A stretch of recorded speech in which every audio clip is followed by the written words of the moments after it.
Today's story is Arthur and the Witch. Kay was sick. That was certain. Today's story is entitled Arthur and the Witch. Kay was sick. That was certain. Would he recover? Would he be all right? That no one could guess.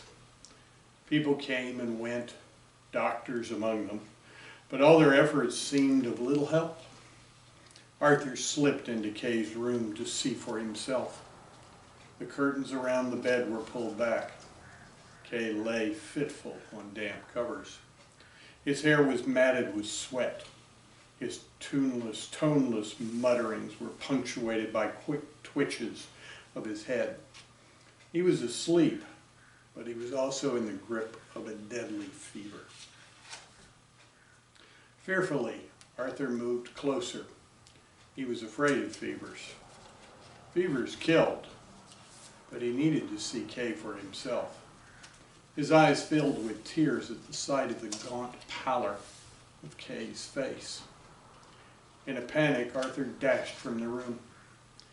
The next day was no better. Everyone spoke in whispers. Everyone's steps were muffled. The world contracted until everyone orbited around Kay's sickbed like moths chained to a very hot flame. He is dying, so young to be taken. Arthur heard the whispers start. They filled his dreams, making his sleep fitful as that of his brothers. He could stand it no more. Dressing quickly, he fled. He ran from the sick house, darting like a rabbit across the open meadow. He burst into the woods, and still he ran on, deeper and deeper, into the embrace of the tall trees. He fled, finally to fall exhausted at the edge of a small stream. Face buried in the wet grass, he wept for his brother. As his sobs slowed, Arthur began to pray, "God, don't take my brother. It would break my father's heart. You took our mother already. Don't take Kay. Never do anything you ask." "No, would you now?" crackled a dry voice. "Anything at all?" Arthur froze. "Answer me, boy. You said anything. Did you mean it?" "Yes," Arthur said timidly. "Then get up." The voice snatched him up and spun him around to face its owner.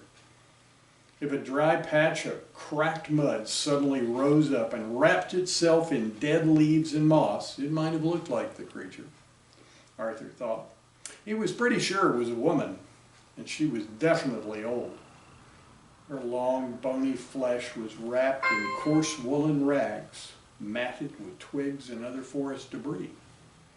Extending a bony hand to the side, she pointed to a path leading deeper into the woods.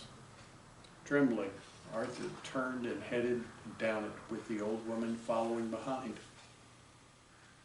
The house she led him to was more like a stable hacked out of a hillside than a cottage in the woods. Sharpened poles had been driven into the face of a steep earthen bank to form a rough roof of sorts. Long branches leaned down from the roof to the forest floor. The side branches and roof poles were covered with vines and woven with smaller sticks. The whole thing looked like a monstrous brush pile rotting against the hill. Pushing her way through an opening, the woman led Arthur inside. Dropping her carry sack, she knelt beside a stone-lined fire pit. She blew gently into the ashes to coax the fire back to life. Turning to Arthur, she said, "Now, boy, tell me what ails your brother. Tell me about the sickness. How does it run in your brother? Is his brow wet? Is his skin blotchy? Does he know you when you stand next to his bed? Describe his sickness to me." Arthur told her of Kay's decline and his drop into delirium. At first she listened, still as a stone. Then she began to fire question after question at him, always wanting to know more and more. "Stop," she commanded at last. "There's nothing more to be gained from this. Go outside and find the big kettle." Fill it with clean water and set it to boil. There is wood. If you need more, there's an axe over there, she said, pointing vaguely toward a rear wall. Be quick. I have much to prepare if we're to be any help to your brother. The kettle was huge, like the tubs used to wash clothing. Arthur could easily have fit inside it. It sat on short iron legs above a raised fire pit. The pit had an opening on one side, so the kettle did not have to be lifted to either clean the pit or lay a new fire. The last light of the day was falling as Arthur finished. He was stacking the last of the wood he had cut when the old woman stepped outside.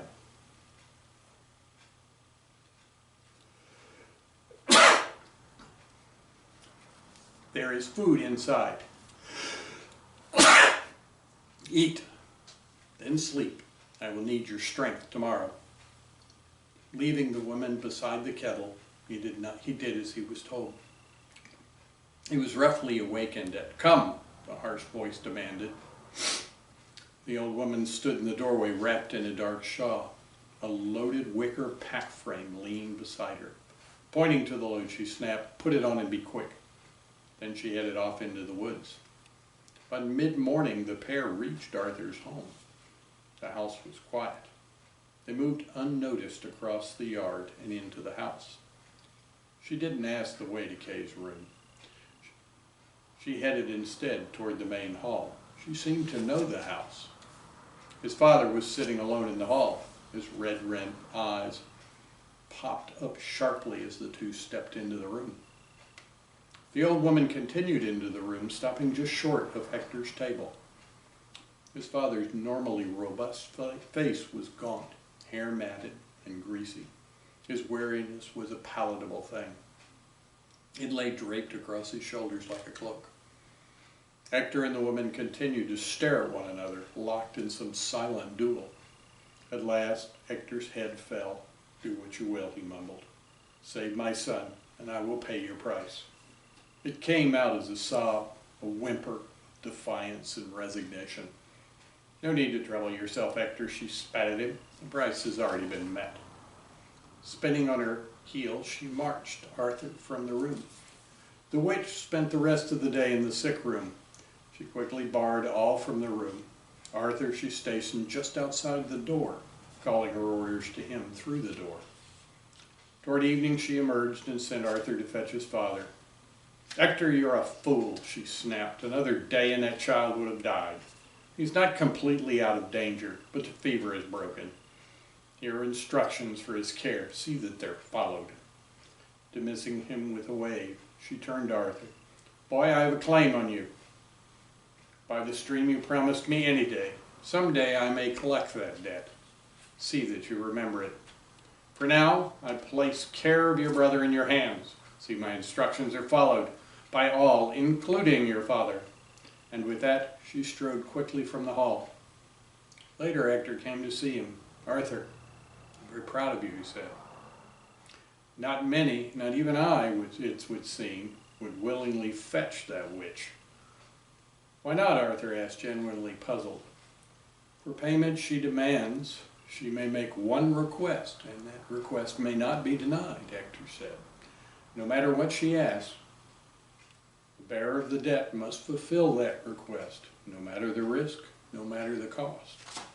Not many would willingly put themselves in someone else's power so completely.